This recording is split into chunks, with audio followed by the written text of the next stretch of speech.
গ্রামবাসী খুব আনন্দে উল্লাস দেখতেই তো পাচ্ছেন। মোটামুটি লোকজন জনসমুদ্র তৈরি, ছোটখাটো একটা মিটিং হচ্ছে মনে হচ্ছে। জেল খাটলে আরও ক্ষমতা বাড়ে, আমাদের এর ভিতর থেকে অনেক অভিজ্ঞতা হয়েছে জেল খাটার মধ্যে দিয়ে। আমরা বাইরে থেকে অনেক রকম ভাবতাম যে জেল খাটলে এই হবে সেই হবে, আমাদের আগ্রহ আরও বাড়ছে। নওশাদ সিদ্দিকী ডাকে যেখানেই ডাক দেখ আমরা লাভবাহিক বলে মাঠে নেমে যাব। ওয়াকাফ আন্দোলনে গ্রেপ্তার হওয়ার পরে বাড়ি ফিরে যেন একটা উৎসবে পরিণত হয়েছে, কি বলবেন? ভয় লাগছে না যে ওয়াকাফ আন্দোলনে এতদিন আমাদের জেল কেটে বাড়ি ফিরে আবার ফের এই খাওয়া দাওয়ার আয়োজন ভাইরাল হয়ে যাচ্ছে?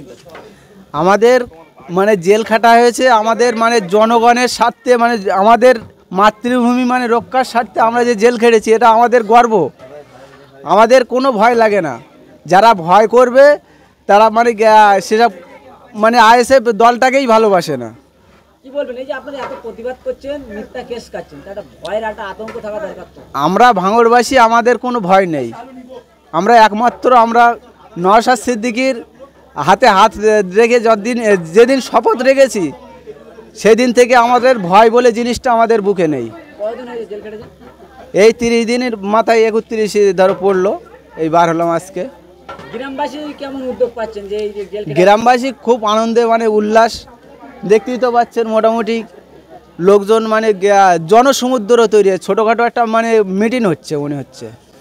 কি বলবেন আগামী দিন কি কোনো পিছিয়ে যাওয়ার চিন্তা ভাবনা বা টাকা? না না, সেরকম কোনো টাকার ব্যাপার কোনো প্রশ্নই আসে না। আমাদের হকের লড়াই যতদিন শরীরে এক বিন্দু রক্ত থাকবে ততদিন লড়াই জারি থাকবে। এত মনোবল কি কারণে? এই যে মিথ্যা কেসকে 31 দিন পরে বাড়ি ফিরলেন এবং এই যে এরকম সংসারে বাড়ির মানুষের মুখ দেখতে পেলেন না, এতদিন পরে মুখ দেখলেন, তারপরে একটা ভয়ের তো একটা আতঙ্কের একটা ব্যাপার থাকে। আমাদের ভয় আতঙ্ক বলে জিনিসটাই আমাদের বুক থেকে হারিয়ে ফেলেছি। ওরা ভয় দেখিয়ে ওর ধমকে চমকে আমাদেরকে কোনো ভেবে পাচ্ছে না। লাস্টে ওরা প্রশাসনকে দিয়ে মিথ্যা কেস খাওয়াচ্ছে, তবু আমরা ভয়ে পিছুচ্ছি না। তো কি বলবেন এই যে ভাঙড় বিধানসভাতে এত সাহসিকতা আইএসএফের কিভাবে বা কিসের জন্য?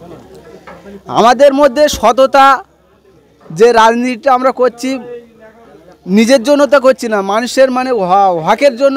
পথে লড়তে গেলে কত বাধা বিঘ্ন আসবে, সেসব সইতে হবে, এটাই বলছি। গ্রামের মানুষের জন্য কি বলবেন যে ওয়াকাফ আন্দোলনে গ্রেপ্তার হয়েছিলেন তারপরে বাড়ি ফিরলেন, বার্তা দিতে চাইছেন? গ্রামের লোক আমাকে তো মাথায় তুলে নিয়ে নাচছে। গ্রামের লোক এত তারা আনন্দে মেতে উঠেছে। আমাদের বাড়িতে পুরো মানুষ জনসমুদ্র তৈরি হয়ে গেছে। ও সব সওগাত মোল্লা বলে আমাদের ভাঙড়ে কোনো ইয়ে নেই, অস্তিত্ব নেই।